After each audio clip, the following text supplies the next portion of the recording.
रात का आसमान हमेशा से इंसानों के लिए रहस्य और जादू से भरा रहा है। जब आप खुले आसमान के नीचे खड़े होकर ऊपर देखते हैं तो आपको लगता है जैसे पूरा ब्रह्मांड आपकी आंखों के सामने बिखरा हुआ है। लाखों करोड़ों तारे हर तरफ चमकते हुए, लेकिन अगर आप थोड़ी देर तक एक तारे को ध्यान से देखें तो आपको लगेगा कि उसकी रोशनी स्थिर नहीं है। वो हल्की हल्की झिलमिला रही है, जैसे कोई छोटा बल्ब बार बार जल बुझ रहा हो। यही फिनोमिना है जिसे हम कहते हैं तारों का टिमटिमाना। लेकिन सवाल ये है कि आखिर तारे टिमटिमाते क्यों हैं? क्या सचमुच तारे अपनी ब्राइटनेस बदलते रहते हैं या ये सब हमारी आंखों का धोखा है? तो चलिए जानते हैं आज की इस वीडियो में। क्या सच में तारे टिमटिमाते हैं? जवाब है नहीं। असल सच्चाई ये है कि तारे खुद कभी नहीं टिमटिमाते। उनकी रोशनी एकदम स्टीडी होती है, कांस्टेंट होती है। तो सवाल उठता है कि फिर हमको क्यों तारे टिमटिमाते हुए दिखते हैं? चलिए जानते हैं। दरअसल तारे का कोर न्यूक्लियर फ्यूजन से लगातार एनर्जी पैदा करता है और वही एनर्जी लाइट के रूप में अरबों किलोमीटर दूर तक फैलती है। वो लाइट बिलियंस ऑफ ईयर्स का सफर तय करके हमारी आंखों तक पहुंचती है, लेकिन जैसे ही ये लाइट पृथ्वी के पास आती है, इसके सामने खड़ा हो जाता है एक अदृश्य पर्दा, हमारा वायुमंडल यानी अर्थ का एटमॉस्फेयर। अब ये एटमॉस्फेयर क्या करता है? हमारी पृथ्वी का एटमॉस्फेयर कई लेयर से बना है। ट्रोपोस्फेयर, स्ट्रेटोस्फेयर, मेसोस्फेयर, थर्मोस्फेयर और एक्सोस्फेयर। हर परत का टेम्परेचर अलग होता है, डेंसिटी अलग होती है और ये परतें कभी स्थिर नहीं रहती। हवा लगातार हिलती डुलती रहती है। गर्म हवा ऊपर उठती है, ठंडी हवा नीचे आती है। हवा की स्पीड, टेम्परेचर और डेंसिटी हर पल बदलती रहती है। इसे कहते हैं एटमॉस्फेरिक टर्बुलेंस। जब तारे की लाइट इस टर्बुलेंट एटमॉस्फेयर से गुजरती है तो वो बार बार बेंड होती है। इस प्रोसेस को कहते हैं रिफ्रैक्शन यानी लाइट का मुड़ना। रिफ्रैक्शन की वजह से लाइट की डायरेक्शन थोड़ी बदलती रहती है। कभी रोशनी ऊपर जाती है, कभी नीचे, कभी दाएं और कभी बाएं। यही वजह है कि हमारी आंखों तक पहुंचने वाली ब्राइटनेस हर पल बदलती रहती है और हमें लगता है कि तारा कभी तेज चमक रहा है, कभी हल्का पड़ रहा है। इस साइंटिफिक फिनोमिना का नाम है स्टेलर सिंटिलेशन। इसे ऐसे समझिए, गर्मियों में आपने देखा होगा कि दूर सड़क पर खड़े होकर सड़क लहराती हुई सी लगती है, जैसे वहाँ पानी हो, लेकिन सड़क असल में स्थिर है। जो इफेक्ट दिखता है वो गर्म हवा की वजह से होता है। गर्म हवा लाइट की रेस को बेंड कर देती है और हमें इल्यूजन पैदा करती है। बिल्कुल उसी तरह तारे की रोशनी जब एटमॉस्फेयर से गुजरती है तो वो मुड़ती है और हमें लगता है कि तारा झिलमिला रहा है। लेकिन यहाँ एक दिलचस्प सवाल आता है, अगर तारे ट्विंकल करते हैं तो प्लैनेट्स क्यों नहीं?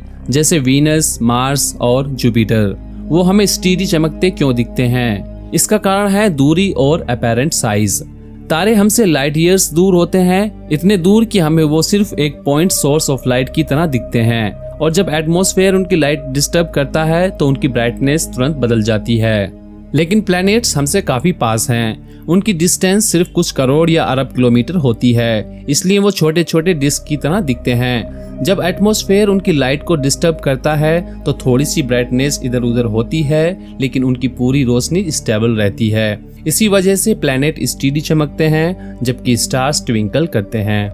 एस्ट्रोनॉमी में इस ट्विंकलिंग का काफी महत्व है। यही कारण है कि जमीन से लगाए गए टेलीस्कोप को हमेशा दिक्कत होती है जब एस्ट्रोनॉमर्स किसी दूर के तारे या गैलेक्सी को ऑब्जर्व करते हैं तो एटमॉस्फेयर लाइट को बार बार डिस्टॉर्ट कर देता है। इसी डिस्टर्बेंस को कहते हैं सीइंग कंडीशंस। यही वजह है कि ऑब्जर्वेटरीज ऊंचे पहाड़ों पर बनाई जाती हैं जहां हवा पतली होती है और डिस्टर्बेंस कम, जैसे हवाई का मोना की ऑब्जर्वेटरी। वहां से स्टार्स और गैलेक्सीज साफ दिखते हैं। लेकिन अल्टीमेट सॉल्यूशन है एटमॉस्फेयर से बाहर जाना। यही वजह है कि टेलीस्कोप्स को स्पेस में भेजा गया, जैसे हबल स्पेस टेलीस्कोप और जेम्स वेब स्पेस टेलीस्कोप। वहां एटमॉस्फेयर नहीं है, इसलिए तारे और गैलेक्सीज बिना किसी डिस्टर्बेंस के एकदम साफ और स्टेबल दिखते हैं। हबल और जेम्स वेब की इमेज इतनी डिटेल्ड होती हैं कि ग्राउंड बेस्ड टेलीस्कोप्स उनकी बराबरी नहीं कर पाते। अब सोचिए, अगर हमारी पृथ्वी पर एटमॉस्फेयर ही ना होता तो तारे प्लैनेट्स की तरह स्टीडीली चमकते। कोई ट्विंकलिंग नहीं, कोई झिलमिलाहट नहीं, आसमान बहुत साफ दिखता। और अगर आप एस्ट्रोनॉट बनकर स्पेस में जाएं तो आपको तारे ट्विंकल करते नहीं दिखेंगे।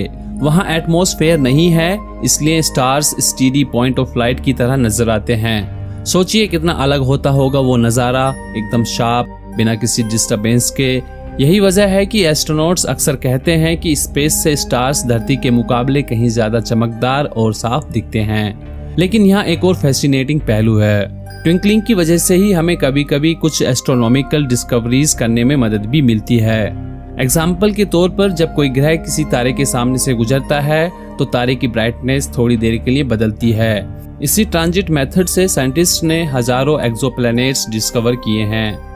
तो दोस्तों, अब जब आप रात के आसमान में कोई तारा झिलमिलाते देखें तो याद रखिए वो तारा खुद नहीं बदल रहा है। उसकी रोशनी तो अरबों सालों से स्टीडी है, लेकिन हमारी पृथ्वी की हवा उस रोशनी के साथ खेल रही है और यही खेल आसमान को और भी खूबसूरत और रहस्यमय बना देता है। अगर आपको ये वीडियो पसंद आई तो वीडियो को लाइक करें और हमारे चैनल को सब्सक्राइब करें।